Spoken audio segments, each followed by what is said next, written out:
Welcome Tech enthusiasts, creative mind to another amazing episode on Captured Moment, which I themed this episode on Captured Moment, a photographic odyssey. This podcast brings about creativity, where creativity meets technology. And I'm your host, Olanrewaju Tolu. And with me here, I have Mr. Adebayo. Sharon. He is a pioneer of the visual storytelling and a documentary photographer. He currently freelances as a photojournalist at Guardian's newspaper, and he has been a force to be reckoned with in terms of specializing in capturing moments of events ranging from weddings to seminars.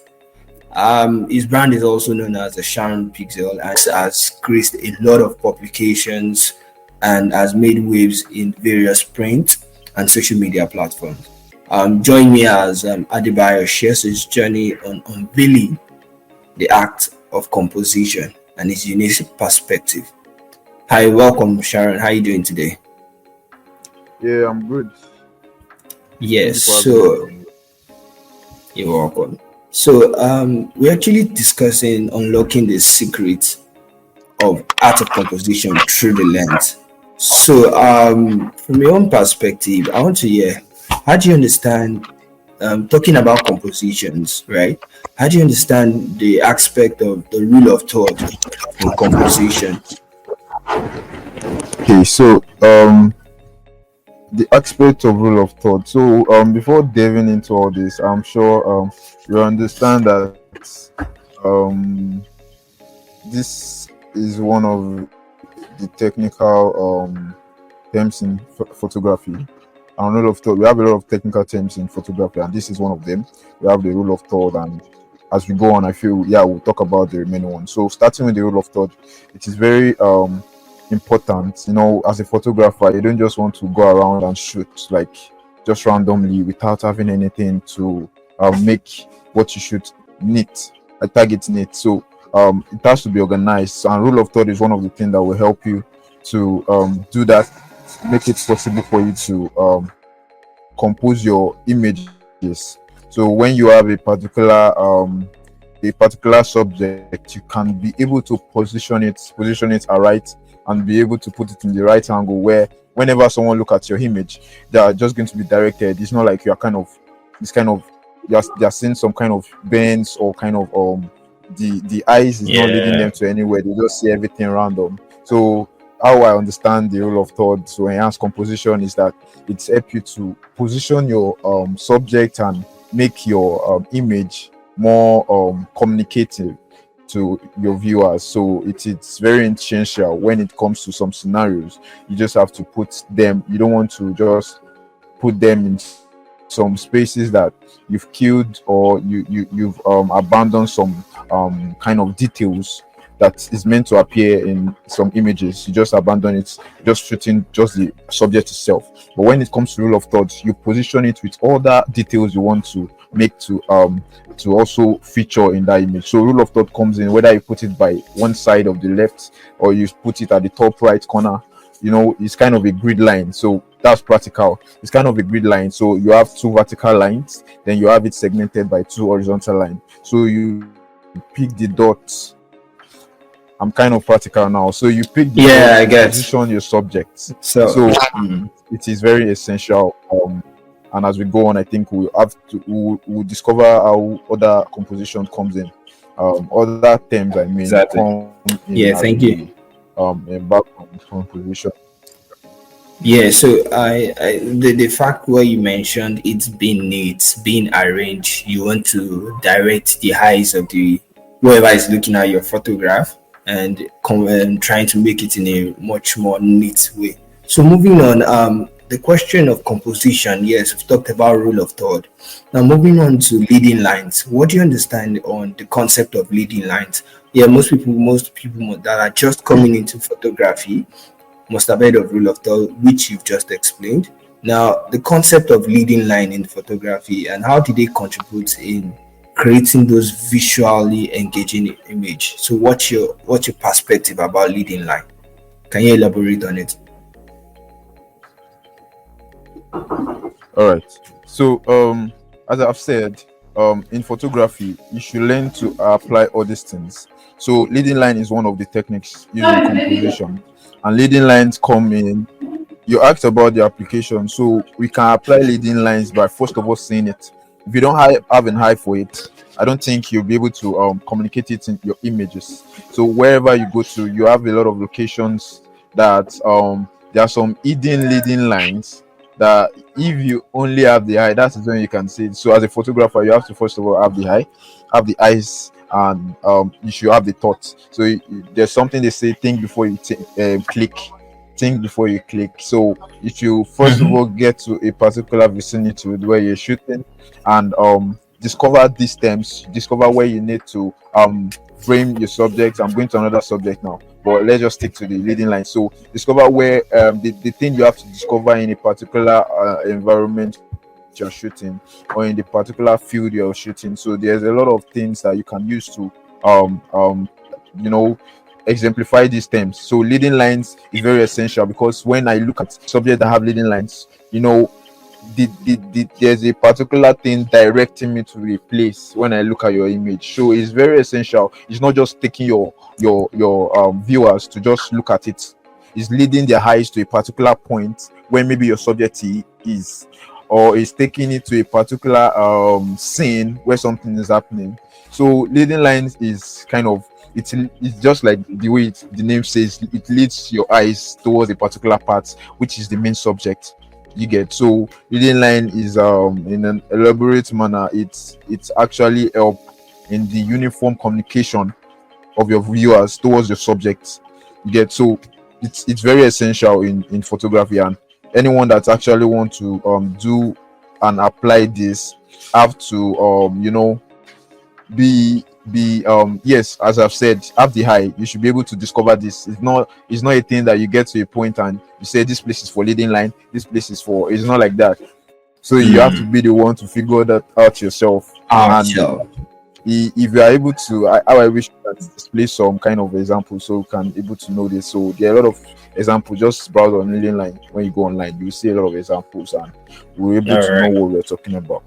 All right. So we're actually talking about composition, and I was talking about how composition. How, in your own view, what do you see the aspect of composition, and how does it impact storytelling in the aspect of photographs?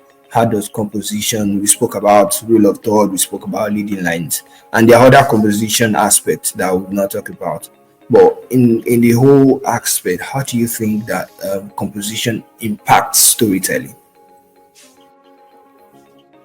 So everything we've been talking about right from time have to do with composition. So now talking about composition itself is incorporating all this we have been saying right from time.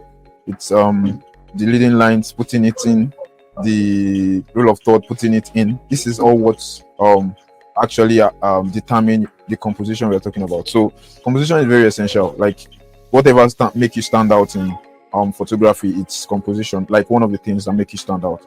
So it is very essential, because you are not kind of, I used to tell my guys that there's a difference between cameraman and a photographer. These people, some people just go and take the camera and just shoot for shooting sake.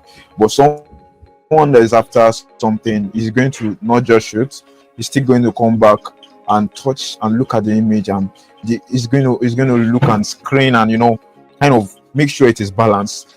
Still go back to post-production, and he's making sure something that is not necessary is actually going out. Then another thing that needs to be physical is copying it in. So there's a lot of things that enhances composition, and whatever make you stand out is in photography remains composition. You don't want to look at images of some presidents and you see that one is kind of you're cutting his hands out of the image, or you are kind of cutting the details of his leg when it needs to be visible, or one leg is showing and the other head is not showing, those type of things. So all these things are really essential when it comes to shooting images. So composition is very essential. You want to make sure, I at the point of this, I was kind of thinking about bringing in the scenario of an architect. Architects are the kind of people that they're very creative. So as a photographer, you just have to have that kind of creative mindset. You want to have the left. There are sections that where you need there are sections where you need to have the left the same as the right. Like if you see some houses, you don't expect house the one on the left. Like when you split it into two, you don't want to have different things. There's some kind of cases you have to make what is at the left also at the right. So these are kind of a kind of practical way to like segment or talk about composition. That architectural mindset that the way I want this is also the way this place is going to be. So making some places your images equally, setting it right equally. So at some point you also want to create your story, you want to tell your story, and want to frame a particular part. So you don't want to just do it anyhow, like someone that just carry the camera to shoot and a particular photographer that knows about composition. So there should be a difference. So composition should be what you are intentionally putting into your photography. So people are just carrying the camera just to take the scene, but when you come to the scene, you practicalize it to the extent that you know how to position yourself. You don't have to like even squat. You don't have to do some kind of dramatic stuff, because you already understand that this is what I want to achieve. So this is how I position myself. Composition also have to do with angles. There are some particular place you have to spotlight in a particular room where you're shooting, to be able to take that particular scene that will tell full story of what's going on. When you're talking about somebody in a room pointing to somewhere, you don't want to be taking the image from the back and the subject the person is pointing to is not even in the image. So your composition is even cutting the person and when you're stretching it. So that's not composed enough. So you should be, I don't know how to say it now. You should know about positioning when it comes to composition. You should know about positioning. So you don't just want to take the camera and stand anywhere and take that picture. So that's why you see photographers, you just see them exploring every angles in the room, and before they get the right composed image. So you have to build up an architectural, like a building mindset, a very creative mindset. Have a creative mindset to be able to fit into these technical terms called composition. So not to say much, applying your rule of thought, applying your leading lines is also part of the composition perspectives. Yeah, you've actually really delved into even a whole lot as regards being able to, for me, being able to see yourself. How do you want others to see it? What's the visual image you want to present? The positions you need to pick. It has even answered the next question, and I feel like, oh, okay, there's a need for you to understand the visual aspect, for you to understand the positioning, where that angle needs to be captured from, which is very important. And well, I know you photographed for a lot of brands, and for you, I feel, because the purpose of this podcast is to actually allow people that are coming into the aspect of photography or even creativity as a whole, the creative industry as a whole, for them to understand the aspect of photography and even composition. So from your own side, I just want to mention most famous photographs that you have seen, or even the people that photograph them, that you can actually share, so people probably can check up on them and say, oh, this person is also doing this. This person is also doing this. So, is there any person, any famous photographs that you've seen, or famous photographs that you want the listeners to actually check out and also probably? So talking about famous photographs and famous photographers, there are a lot of them out there in Nigeria especially. So um I don't know if I'm going to even mention, it's just going to be few. So basically, okay, personally for me, I have a lot of eye on, like I have an eye on some particular set of photographers, and it's just few. I know if you ask someone else, they're going to tell you a lot, but I would advise you just, if it is going to be better if you stick to a particular one or two. But Yeah. trying to be like a lot of people is not actually, because in photography is very vast. So you have to determine who you are looking up to, so that it's going to determine how you also create yours. that will help a lot than just going for the portraits. It's going to be helpful, yes, in the verge of as a beginner photographer. It's going to be helpful if you actually explore with different photographers that are doing well in different sections. The portraits, the one that are doing well in portrait, the one that are doing well in politics, the one that are doing well in this thing, lifestyle, the one that are doing well in sports photography. There are a lot of them. So for me, fashion. When I got into photography, I have an eye on this documentary photographers, because I know that that is one of the big categories of photography, especially in Nigeria. So I will make mention of Tolani Ali.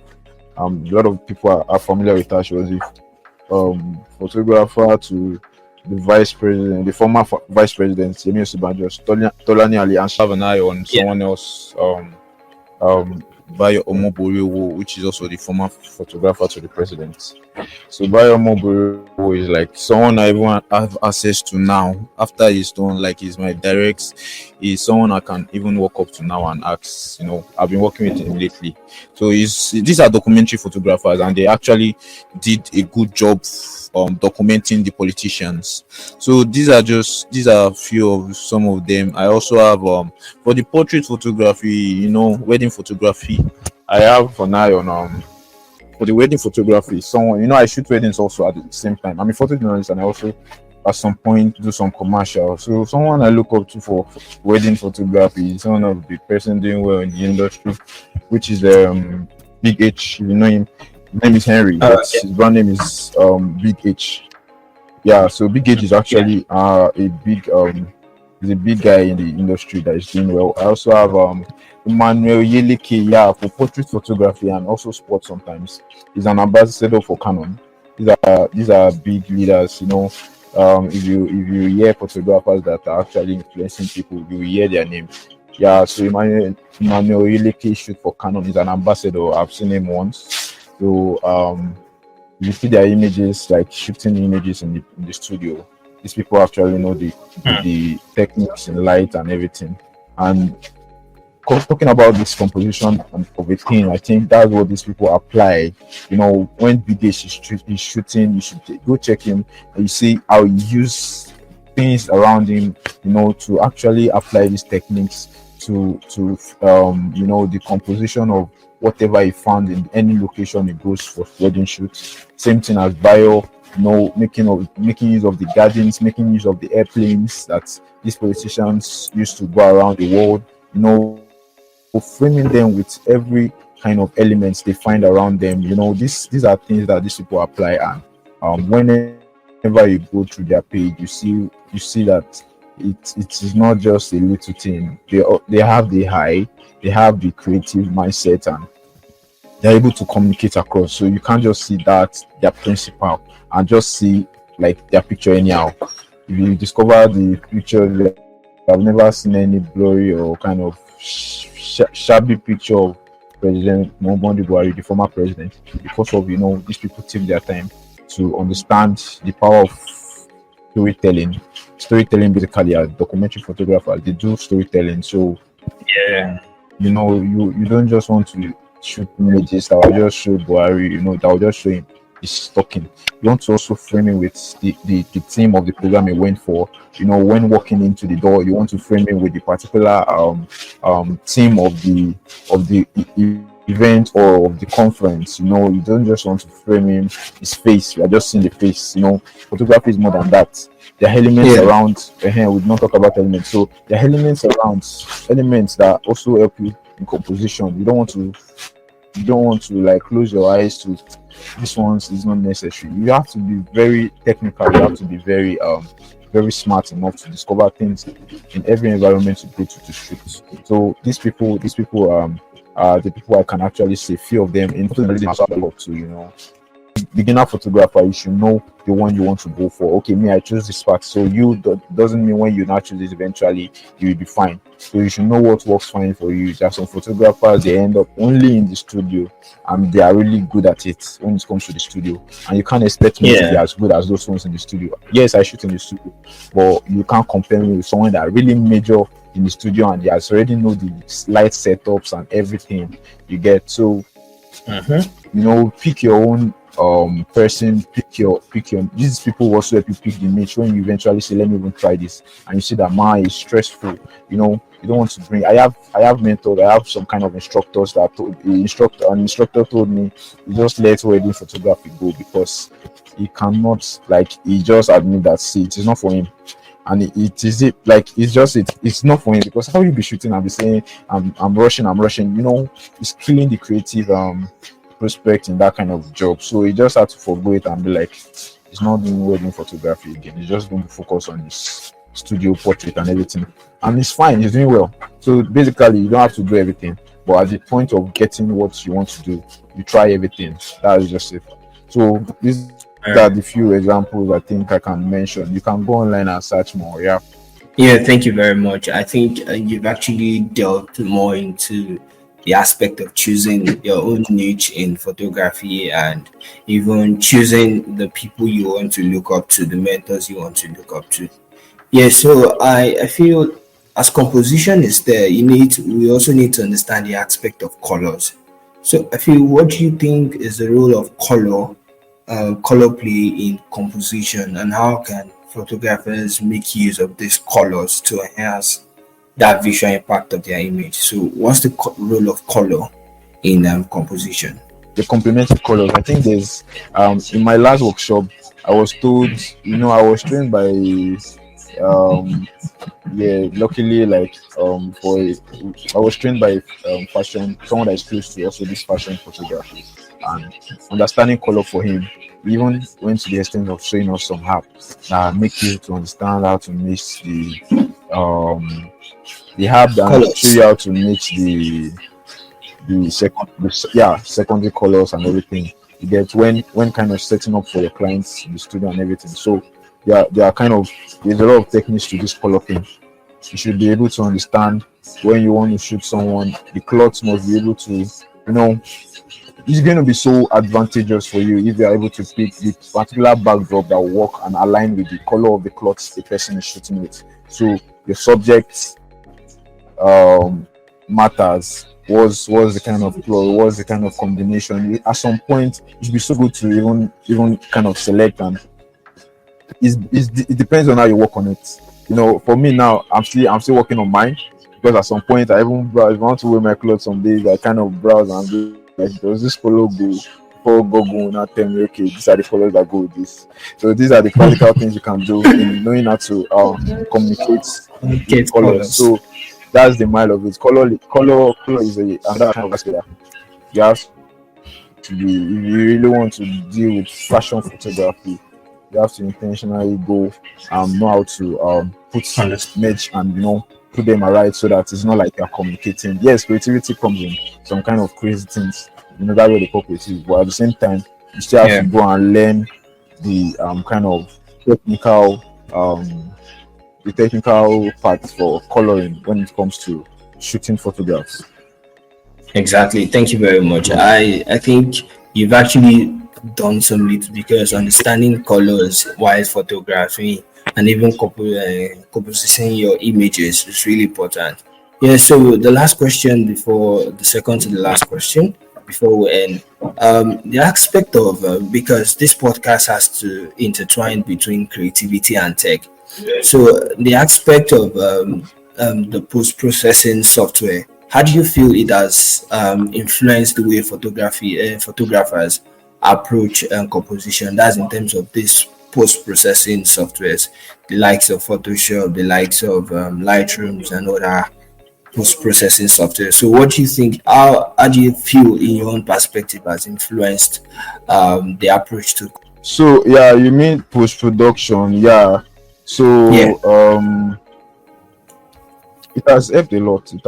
Because so frankly speaking, you can be a photographer and you don't know how to use all this post-production apps and everything, and that will actually affect you.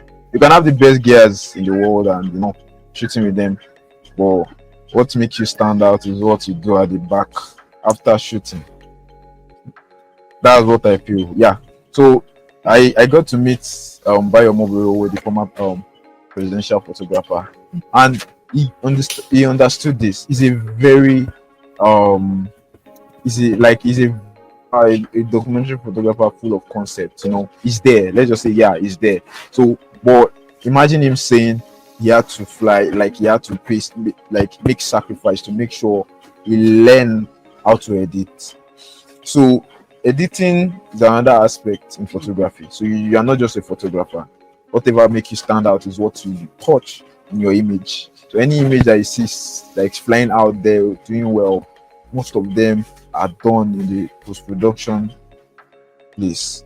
So like you asked, the apps and for post-production has actually served well. Because it helps you to, make some kind of scenarios where it was so rough. But like, let me explain, like maybe some scene that is kind of fast. You don't have the time to start balancing yourself. You just have to put your camera like and take the shot. That's just it. Take the shot. That's what that scenario is about, because it's a kind of a twinkle of an eye moment. So whatever is going to make that type of image to come out well is in the place of post-production. You get? So in the post-production place, you are going to be able to crop out wherever you don't want to be visible in type of scenario, because we were all rushing. We were all rushing, and I was not able to get a balanced image. So post-production help you to balance whatever you have already shot. So, and also color grading, filling some colors you don't want to. There are some things you don't want to be so visible. Like there are some colors that is so harsh, you just want to reduce it. You get? So in the case of lighting, maybe there was a blue light when you were shooting. You get? So you want to control those type of lights. So post-production helps a lot to affect that. So these are kind of yes, for tech. I don't know how to relate it to tech. They are actually doing well. So there are some of them are conversant with a particular one. Some of them are not. Some of them are not yet flexible with it. So the only thing I can say can help is how to navigate your ways.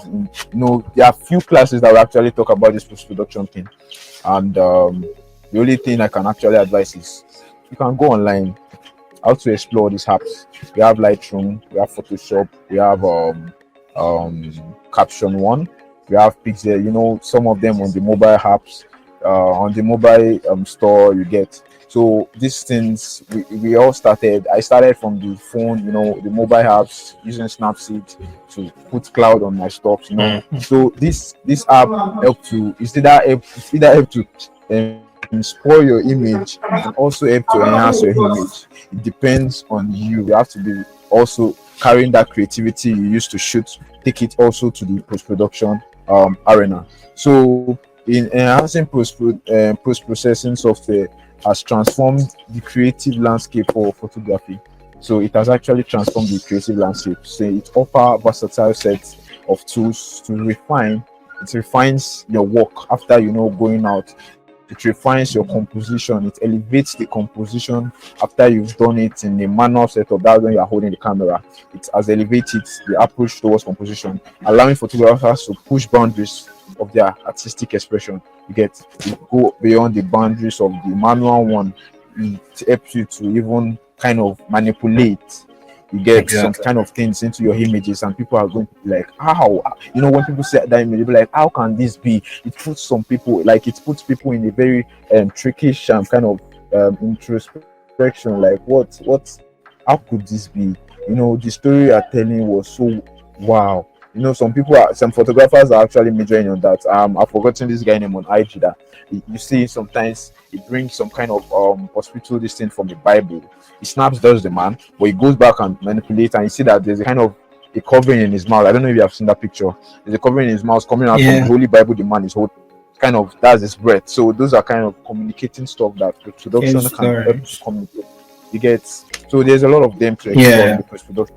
So it's a very good tool. Okay. So quick one. Can you for people that are just coming into the photography landscape. Can you kindly like list this post processing softwares that you have come across, or and so that people can actually get to know it again? Oh, okay. So to discuss um post processing software, there are a lot of them. A lot of them. Well, basically in the multitude of, I don't know how the Bible says, but I don't really The prescribe. one I that don't is I don't the really best, prescribe. the one that best applies to you, the one Okay. that you feel So you've worked with. all right. So um I came across some contents and be like, some people are using this, some people are using that, but you should just, whatever you feel works for you, just stick to it. So I would prescribe Lightroom. Lightroom helps for Okay. your coloring and sharpening your image. I also use Photoshop. Yeah, Photoshop inevitably. If you really want to do the retouching and everything, you just have to learn how to use Photoshop. It's very trickish and tempting and vast. So you have to go through the training before you actually have to start doing something on those apps. Photoshop. So you can use Photoshop on your mobile phone and also on your PC. And I also know about Capture One. Capture One can be used in replacement for Lightroom, and Lightroom can also be used in replacement of Capture. Capture One. So it depends on the one you go for. So the most prominent one I know about is, I think, Lightroom, and I use it. So maybe in the All future right. I can decide to change. It's about exploring. It's about exploring. So Yeah, yeah. for mobile you can use Snapseed. For mobile, like on your phone, you can download Snapseed. I started with that, frankly speaking. You can use what again? PixArt. There are a lot of them. Like if you just say editing app, you're going to see a lot of options, and it's Exactly. Yeah. tempting Yeah, because yeah. a lot of effects are there for you to apply into your image. And as a beginner photographer, you're tempted to put everything.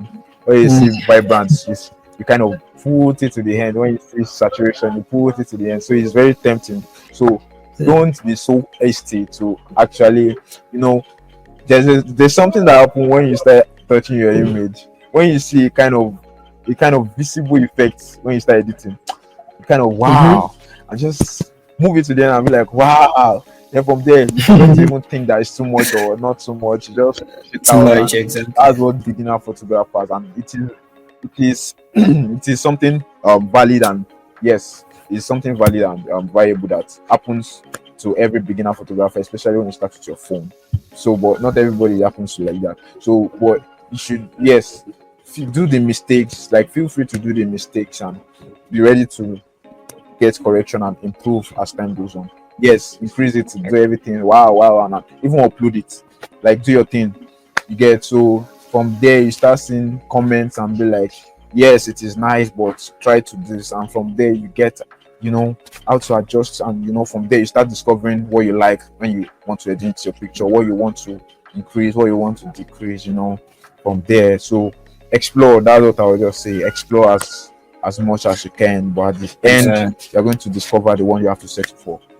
Exactly. Thank you very much. I think you've actually spoken a whole lot, and it has actually been. I hope it will help our listeners and those that are listening to this podcast to be able to see the need of making the right choice. It might work for someone, it might not work for you. So just pick which one works well for you. So in conclusion, I just want you to give like a just piece of word that would encourage those coming into photography, even those in photography, and those that are just trying to learn in the intermediate level. So, what would be your gentle word of advice to them in the journey of photography?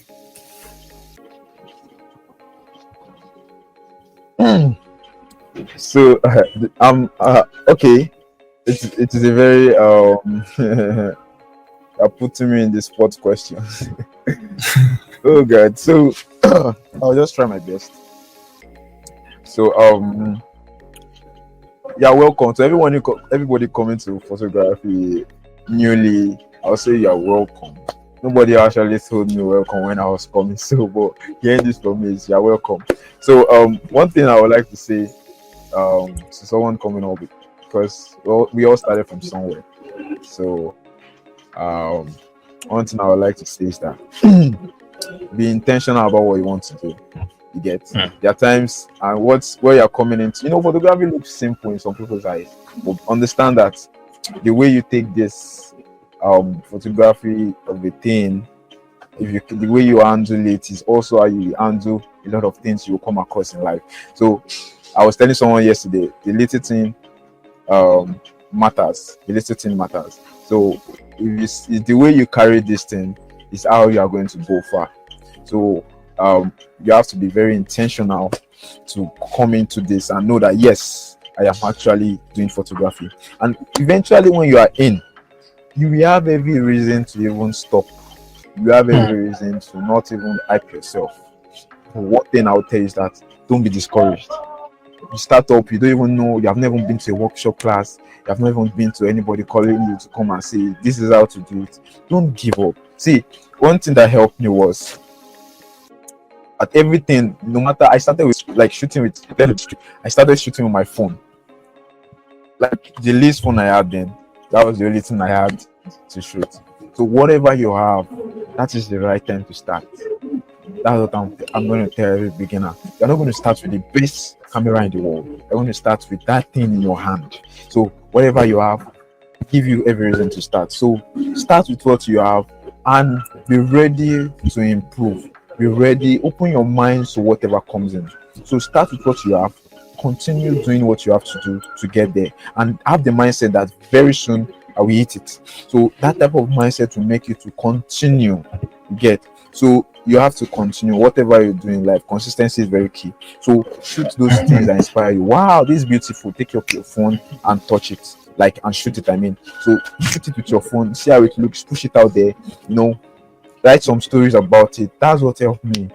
From there I started sending wallpapers to my friends, and they started, those type of little things that you do are putting impression on people and be like, wow, my friend knows how to shoot. My friend, those type of those little things that I even talk about you. It's something, because you are kind of, even not saving for now, you are kind of saving for the future, because very soon in the future they will announce you because of what the little thing you started like doing for them while you are still with them. So the word is just be intentional.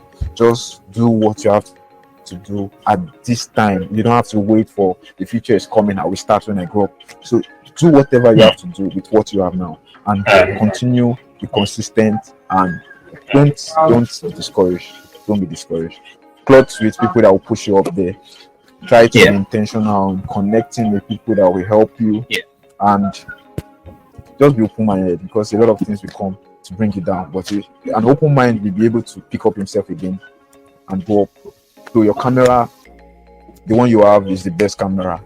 From there, you can now start seeing how you can get better cameras. From there, so build up yourself in being creative first before getting the best gears. Build up yourself in being creative.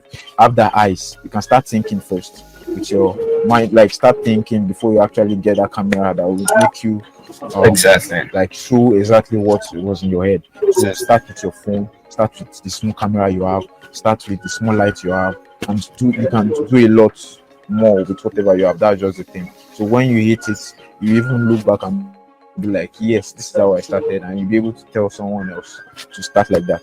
So I think, not to say much, just you're welcome. Just do what you have to do to make sure Exactly. you're there, and definitely we will get there. Exactly. Yeah. I believe you guys have heard a whole lot, and this is really amazing. Even trying to be intentional. The key word is intentionality, and I believe once you're intentional about anything, those things just keep pushing you to want to continue, even when it gets to a point where the stretch point, you are still intentional, you still want to continue about those things. So we've actually heard from Adebayo Sharon, and he's a documentary photographer. And I want you to actually subscribe to the Create podcast, share this podcast with someone, and let them know that yes, I listened to this podcast and I was inspired. So next time I'll see you again. stay creative, and stay positive. Thank you very much.